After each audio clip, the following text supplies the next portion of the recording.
January 4th, 2024, the day that my life changed for the rest of my life. It was the day that I got the phone call from my diagnostic radiologist saying, Candace, your test was positive for breast cancer.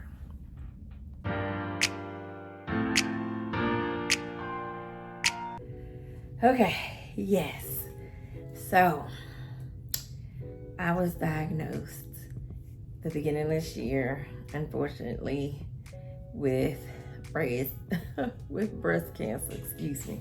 I'm trying to go through this without stopping as much as I can. And so if you see me looking down, I got notes. I'm trying to keep myself honest. I talk a lot, and I want to keep you guys here and engaged. But I wanted to put this out. I've been wanting to put this out for a while. And so no better time, I guess, than the beginning of what is considered to be Breast Cancer Awareness Month. It's still a hard pill to swallow, but I want to be a voice for others who might be scared to take the opportunity, take the chance, go have the mammograms done, all those things. So what I'm gonna do is, I'm not gonna make this all one video. I'm gonna probably try to space it out as much as I can, so that it's not long and it's not overwhelming, but I did want to kind of give you my story. So I went to have my regular mammogram in December of 2023. I want to say it was December the 18th that I went to have the test done. And at the test, didn't think anything of it. I've had routine mammograms before. Once I hit the golden age of 40 and what was required to be tested, I started. I missed a couple of years. I want to say that there was a couple of years that I didn't do it. One, because I think the year that I had my first one, COVID started, or I'm sorry, C-19 became a thing. So a lot of places were not doing that up close and personal kind of stuff. So I think I missed that next year, as well as I was later taking it the following year, something along those lines. So it's something in that window. My brain is foggy. It's not in the notes completely. So, but yes, so I missed, I know for sure, the year before. And I missed it in part because I had a breast reduction and lift in the year prior. And so I kind of figured, I'm like, well, you know, if it was something wrong, it would have been caught then. It would have been caught before. So I didn't think anything of it. I did not do the test. We had a lot. Life was lifing, as always. So the gist of that, I didn't do it. I went in, didn't think nothing of it because I don't have any direct lines. My mother's sister had breast cancer later in life, but they do not consider your aunt or your uncles a direct line or direct connection when you're filling out the forms and you're doing the things with your mammograms and your pap smears. They don't consider that to be a direct line. So they're not going to do any tests any earlier for someone who has an aunt or an uncle who has had some form of cancer, unless it's very rare. I'm going to say it's rare. I haven't seen it because I put those things whenever I go for my appointments. They've always asked. And anyone that I know that has been close to me that has had something that is considered to be terminal, I will list it in my application. So they didn't consider it. I didn't think of it. They didn't think of it. My mama didn't have it. My granny didn't have it. My brother didn't have it. So yes, men can have breast cancer. So don't be like her brother. Yes, men can have breast cancer as well. So men, make sure that if something is not feeling right in your chest, you're checking on it. But I'm not gonna go down that tangent. That could be another video for another day. But the other thing is, so because I didn't think anything, when I got the phone call from the radiology office saying, even to leave a message initially, I was kind of like, oh, okay. Just saying, you know, she just calling maybe to tell me it's okay, it's whatever. But when her message said, this is my cell, if you try to call me back at this number and you don't get me, this is my cell, red flag. So the good and bad thing with modern technology and modern medicine now is a lot of times providers are uploading, sorry, I'm trying to do too much. They're uploading your medical information from your appointments into a thing called MyChart. So most medical practices is far and few that you don't have a MyChart that your doctor has. Most of your doctors have MyChart, most of the time. I'm not gonna say 100% of the time, but most of the time. So when she called and she was like, yeah, we saw something, call back. I called back. She did actually, she was there. And so she was like, yes, we saw something in your mammogram. We want you to come back. Well, it still kind of threw me. It didn't really make me worry initially, not too much. Only because another issue with my breast reduction. I had one breast that had an issue and it didn't heal the way it was supposed to. I was like, so maybe she saw that. Maybe she saw it. Then also the other piece of the puzzle was when she was the lady who was doing the actual mammogram, she had an issue with getting the image of my breast, and it turns out it's the same breast that I had an issue with from surgery. So I was like, well, maybe it's that. Then the other element, and ladies, it's a thing, and I'm sure if you've had mammograms, you know this already, but do not wear deodorant. They typically will tell you that, and I know the times that I had a mammogram, the office, when they made the appointment, they told me, don't wear deodorant that day. Well, that day, well, because nobody had said it, it wasn't in my chart, nobody told me don't wear deodorant, I put on deodorant that day. I put it on because I didn't want to be funky, okay? I didn't want to be stinky. But either way, neither here nor there, stay on task. So we were thinking like, okay, maybe it's because of the deodorant, you know what I'm saying? So all of these different things, you run all these different things in your mind, but they uploaded the images.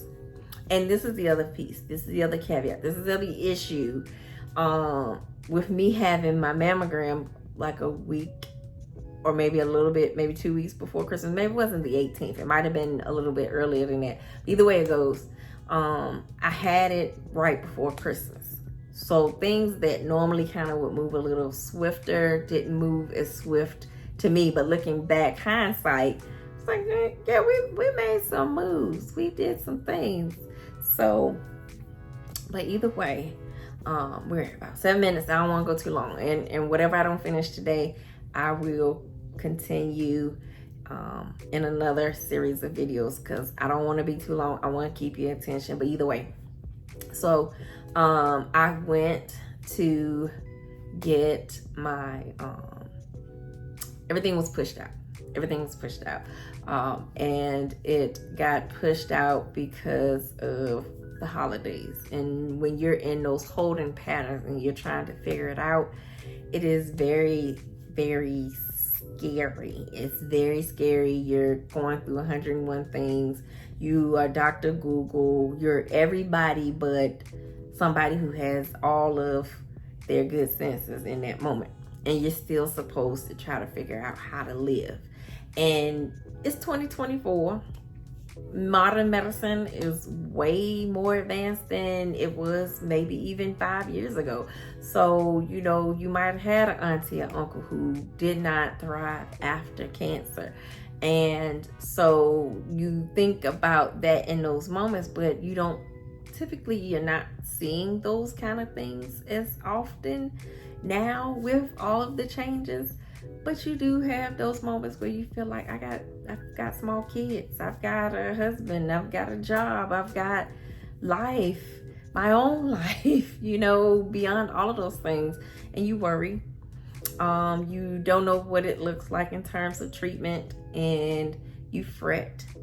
But they ended up scheduling what is called a diagnostic mammogram with CT, because one thing, so I want to give some lessons in here as much as I can. I'm doing shorts daily so that I can also hit the things that I might miss in these longer videos. But if you have dense breasts, where it's way more tissue in there, a lot of times it's harder to get a good scan. So in those moments when you're doing your research, when you're figuring out like, why am I doing this? Typically somebody who has dense breasts, they're going to have the type of mammogram I got sent to the second time. They're going to have those in the beginning, because once they've had that first test, it tells them, okay, she's got dense breasts.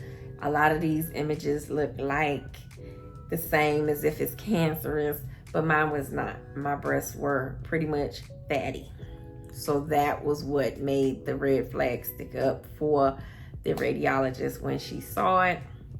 So she was like, nope, come on in, get this diagnostic with the CT scan. And I had that, I want to say that was at the very beginning of January as well, closer to the end. Matter of fact, it was the end of December. It was the end of December that I was able to get that. And I'm gonna put some real dates in here when I edit, so that if that helps kind of space it out and make it make sense. But I went in, my husband with me. So from the very first scare, you know, you tell your very, very, very close family members or those friends that are like family, you tell them. But a lot of times you're carrying that weight by yourself. You're carrying it. It's a wonderful thing that you have those people that are in your life, but you can't help but let it play. I'm Googling, I'm taking the image and I'm comparing it. Oh, what does this look like? What does that look like? You know, all of those things. And you're doing this constantly. You're not wanting to, but you can't help it, because there's so much that comes with the big C, you know. But what I will say is, I went in, my husband moved me to the diagnostic, and I'm gonna put some footage in from, you know, up until I want to say, I'm gonna put I have a little short snippet of a video from the time I went for my appointments, the diagnostics and all those things.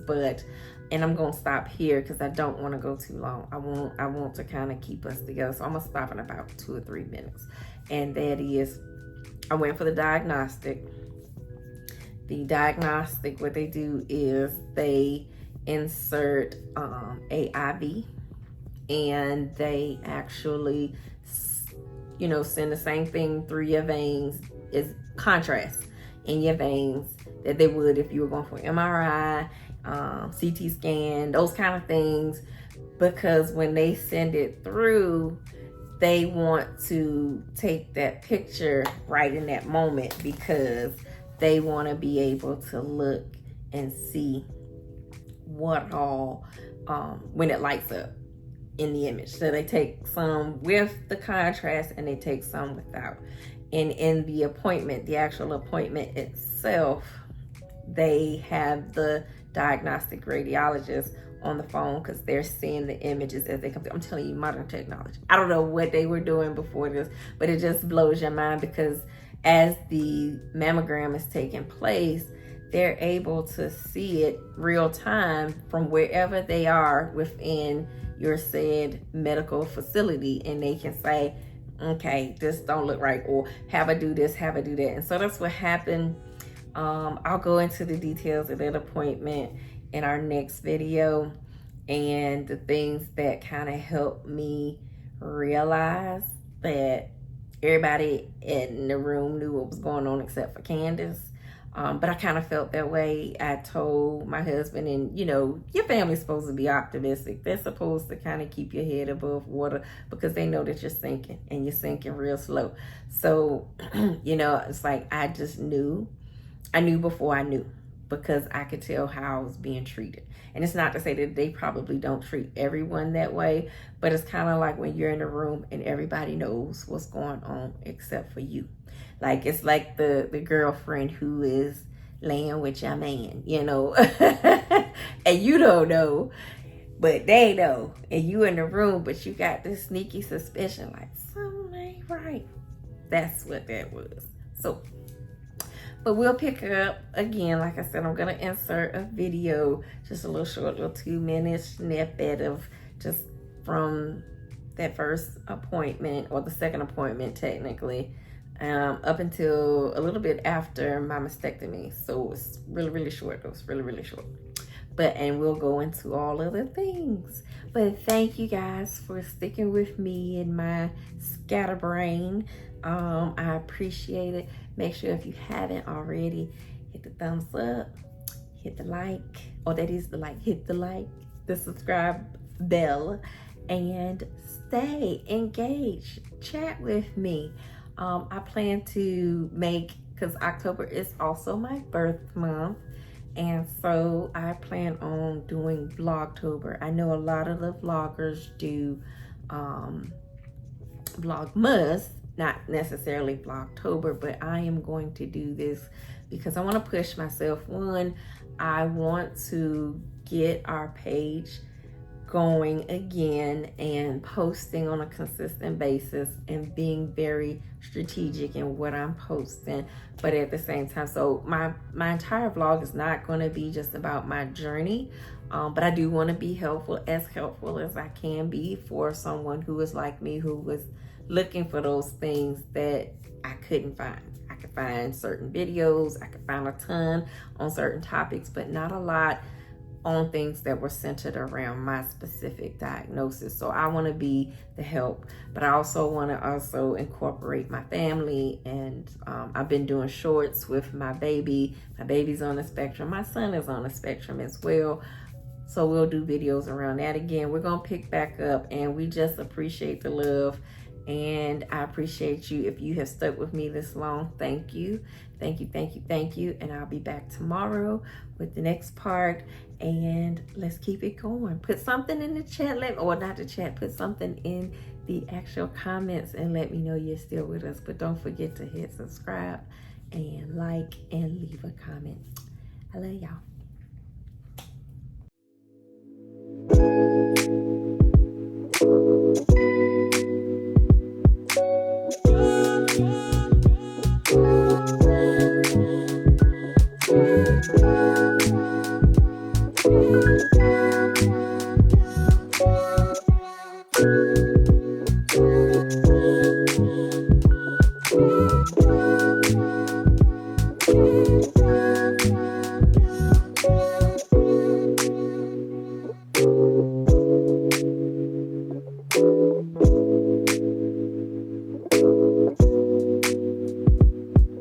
Thank you.